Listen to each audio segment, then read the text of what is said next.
Hello students, today we are going to continue Middle East crisis in Afghanistan. That is one of the latest topic added in our syllabus of plus 2. So first of all we must know the introduction of Afghanistan. Middle East crisis ਵਿੱਚ ਅਸੀਂ 3 wars ਦੇ ਬਾਰੇ ਕਰਾਂਗੇ। ਇਸ video ਵਿੱਚ ਸਿਰਫ ਇੱਕ war ਹੀ discuss ਕੀਤੀ ਜਾਏਗੀ। And the first is, what do you know about Afghanistan? Afghanistan's full name is Islamic Republic of Afghanistan. It is one of the important nations from ancient times. We can call it a landlocked nation. Landlocked ਉਹ nation ਹੁੰਦਾ ਹੈ ਜਿਹੜਾ ਕਿ ਕਿਸੇ ਵੀ ਤਰਫ ਤੋਂ sea ਨਾਲ ocean ਦੇ ਨਾਲ ਜੁੜਿਆ ਹੋਇਆ ਨਹੀਂ ਹੁੰਦਾ ਹੈ। And it was one of the important nation from the very beginning. From trade purpose it was very important. Just like if you see that ਜਿਵੇਂ ਨੇਪਾਲ ਹੈ, ਨੇਪਾਲ ਕਿਸੇ ਵੀ ਥਾਂ ਤੋਂ ਓਸ਼ਨ ਦੇ ਨਾਲ ਜੁੜਿਆ ਨਹੀਂ ਹੋਇਆ and it is acting as a buffer state between India and China. In the same way Afghanistan एक important state ਸੀ। ਜੇ ਸਾਨੂੰ ਏਸ਼ੀਆ ਤੋਂ ਯੂਰਪ ਵੱਲ ਜਾਣਾ ਹੈ ਤੇ ਸਾਨੂੰ ਯੂਰਪ ਜਾਂ ਅਫਰੀਕਾ ਵੱਲ ਜਾਣਾ ਹੈ then we have to pass through Afghanistan and its terrain is quite different. Terrain यहाँ का बहुत ज़्यादा ही डिफरेंट है। यहाँ की जो नेचुरल एनवायरनमेंट है इसमें हाफ डेजर्ट टाइप है और सेंटर में हिंदुकुश माउंटेन्स एग्जिस्ट करते हैं जो कि काफ़ी ज़्यादा इसको एक डिफरेंट टेरेन बना देते हैं। And if you talk about the different rulers, there is no stable government is seen in Afghanistan. Government बहुत जल्दी बनती है but it is not stable and many times the government used to fall. From Central Asia, South Asia, West Asia, if we want to go to Europe or Afghanistan, if we want to go to Europe or Africa, then we have to enter through Afghanistan. If we see the various ethnic people who are living in Afghanistan, there are 4 major ethnic divisions there. The first is Pashtuns, second one is Uzbeks, and third one is Tazakis, and the fourth one is Hazaras.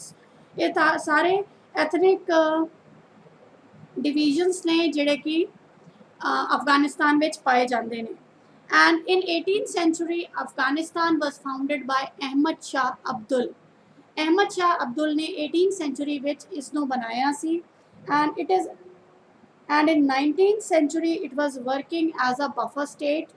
जैसे कि पहले ही बताया गया है, जैसे India और Nepal, India और China के बीच में नेपाल एक तरह का बफर स्टेट है, ट्रेड के लिए बहुत ज़्यादा इम्पॉर्टेंट है।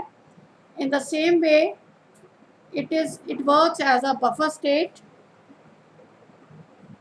Between British India and Soviet Union. Soviet Union एक साइड ईस्टर्न स्टेट था और दूसरी साइड इस साइड जो ब्रिटिश इंडिया था। इन दोनों के बीच में एक बफर स्टेट की भूमिका हमेशा से ही अफगानिस्तान निभाता रहा है। It is landlocked country from all the sides, it is covered, it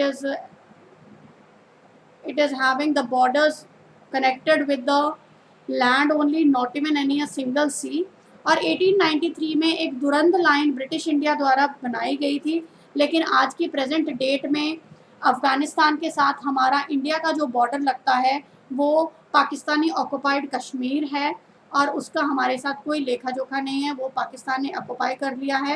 and this Durand line, they are free, the people of Afghanistan and Pakistan, they move through lines and there is no existence, though there is no importance of this Durand line nowadays. So let us start with the first major war. 3 wars के बारे में हमने इस Afghanistan middle east crisis में करना है। First crisis में Soviet invasion on Afghanistan that starts from 1979 and ends in 1989. April 1978 में गवर्नमेंट दाऊद खान की वहाँ पर थी and it was overthrown by a coup. आपको पहले ही पता है बगावत होती है और People's Democratic Party of Afghanistan was formed under left rule. जब आप लेफ्ट की बात करते हैं तो हमेशा याद आ जाएगा आपको कम्युनिज्म और सोशलिज्म, जो कि सोवियत यूनियन की बैक पर, सोवियत यूनियन गवर्नमेंट के सपोर्ट पर अफगानिस्तान में लेफ्ट गवर्नमेंट, लेफ्ट रूल की स्थापना होती है और People's Democratic Party of Afghanistan की स्थापना की जाती है। ये पार्टी जैसे ही सपोर्ट प्राप्त करती है सोवियत यूनियन से, तो वो बहुत सारे रिफॉर्म स्टार्ट कर देती है कि अब हम सत्ता में तो आए हैं तो हम कुछ ना कुछ चेंजेस ज़रूर लाएंगे। कुछ लैंड रिफॉर्म्स करती हैं, गरीब लोगों से ज़मीन छीन कर, सॉरी, अमीर लोगों से ज़मीन छीन कर गरीबों में बांटना शुरू कर देती है। वुमेन सेक्शन को ज़्यादा से ज़्यादा फ्रीडम देती है। बट ये जो रिफॉर्म्स नई गवर्नमेंट, लेफ्ट गवर्नमेंट ने, पीपल्स डेमोक्रेटिक पार्टी की लेफ्ट गवर्नमेंट ने, कम्युनिस्ट गवर्नमेंट ने, जो कि सोवियत यूनियन द्वारा सपोर्टिव गवर्नमेंट थी, उन्हें जितने भी रिफॉर्म्स किए थे they were resented by the common people, the Muslims. वो चाहते थे कि वुमेन सेक्शन हमारे कंट्रोल में रहे, लैंड रिफॉर्म्स बिल्कुल ना किए जाएं। तो जो वहाँ के लोकल मुस्लिम्स थे उन्होंने बिल्कुल भी इसको लाइक नहीं किया, इसको बिल्कुल ही वो डिसलाइक करते थे और उन्होंने कहा कि नहीं, हम ऐसा डाइजेस्ट नहीं करेंगे। और उन्होंने अपने आप को कहा कि they called them as call of जिहाद, कि हमें धर्म के नाम पर ऐसा करने के लिए अल्लाह के द्वारा कहा गया है। और they called themself, they organise themselves as मुजाहिदीन। मुजाहिदीन के रूप में उन्होंने अपने आप को ऑर्गेनाइज किया और मुजाहिदीन को पूरा सपोर्ट मिल रहा था यूनाइटेड स्टेट्स और पाकिस्तान का। तो जो वहाँ के रूरल और अर्बन लोग थे, they were supported by United states. उनको ट्रेनिंग दी गई, वेपन्स का ट्रेनिंग दी गई, गुरिल्ला वारफेयर में परफेक्ट किया गया और यूनाइटेड स्टेट्स और पाकिस्तान ने पूरी पूरी सपोर्ट अफ़गानिस्तान के इन मुजाहिदीन लोगों को दी। And what does they do, what they started to do, मुजाहिदीन ने they started having a fight with the military of Afghanistan. Afghanistan की मिलिट्री के नाल मुजाहिदीन ने अपनी लड़ाई स्टार्ट हो गई। तो सोवियत यूनियन कह रहा था कि अब इतना टाइम हो गया है तो क्यों ना मुझे ये लड़ाई स्टार्ट करनी पड़े, क्यों ना मुझे, सोवियत यूनियन कहता है कि मुझे कुछ ना कुछ इसमें अपनी जो लड़ाई है इसको मैं कोई ठोस रूप दूँ। So that is why Soviet union invaded Afghanistan. Soviet union ने अफ़गानिस्तान पर इन्वेड किया। यहाँ पर डेट गलत दी गई है, तो 24 दिसंबर 1979 में, 76 लिखा गया है ना, 79 कर लेना बेटा। 79 में सोवियत यूनियन ने अफ़गानिस्तान पर हमला कर दिया। हमला करने के बाद उन्होंने मेजर सिटीज़ पर कंट्रोल कर दिया। मुजाहिदीन फटाफट भाग गए and they hide themselves in the Hindu Kush mountains. लेकिन पाकिस्तान और यूनाइटेड स्टेट्स और चाइना ने मुजाहिदीन की पूरी पूरी हेल्प की। एंड जो भी मुजाहिदीन हिंदू कुश पर्वत श्रृंखलाओं में जाकर छिप गए थे, जैसे ही सोवियत यूनियन के आर्मी या सोल्जर्स आते, वे उन पर अटैक करते और अटैक करने के बाद दोबारा से इन पर्वतों में, इन पहाड़ियों में जाकर छिप जाते। तो मेजर सिटीज़ पर कंट्रोल करने के बाद भी ये जो लड़ाई थी करीब 10 सालों तक चली और इन 10 सालों में सोवियत यूनियन के भी कई सारे ट्रूप्स मारे गए और बहुत सारे ट्रूप्स यूनाइटेड स्टेट्स की साइड से भी मारे गए। मुजाहिदीन को भी बहुत नुकसान हुआ और सोवियत यूनियन के ट्रूप्स को भी बहुत ज़्यादा नुकसान हुआ। So that is why Mujahideen को पूरा का पूरा support C United states, China थे, पाकिस्तान था। तो आखिरकार जब 1989 में मिखाइल गोर्बाचोव सत्ता ते आए, प्रेजिडेंट बने, बट उस तो पहला 1986 में गवर्नमेंट चेंज हुई।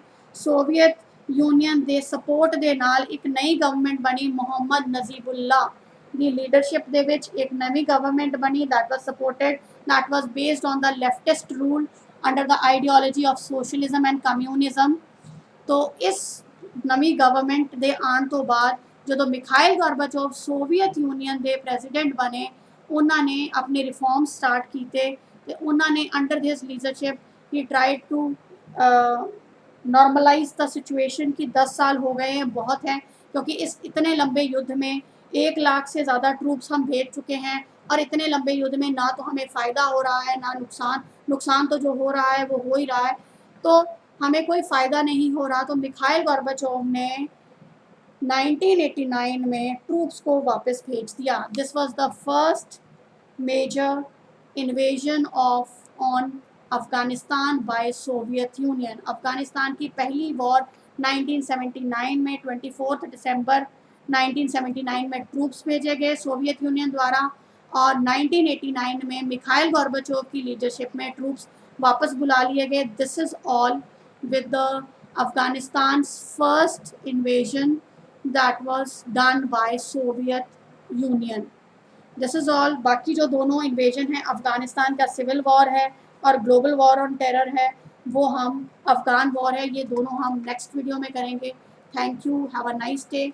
But since if you have doubts then you can ask me, you can call me. There is one mistake also here, 76 है, 79 करना है. Thank you, have a nice day.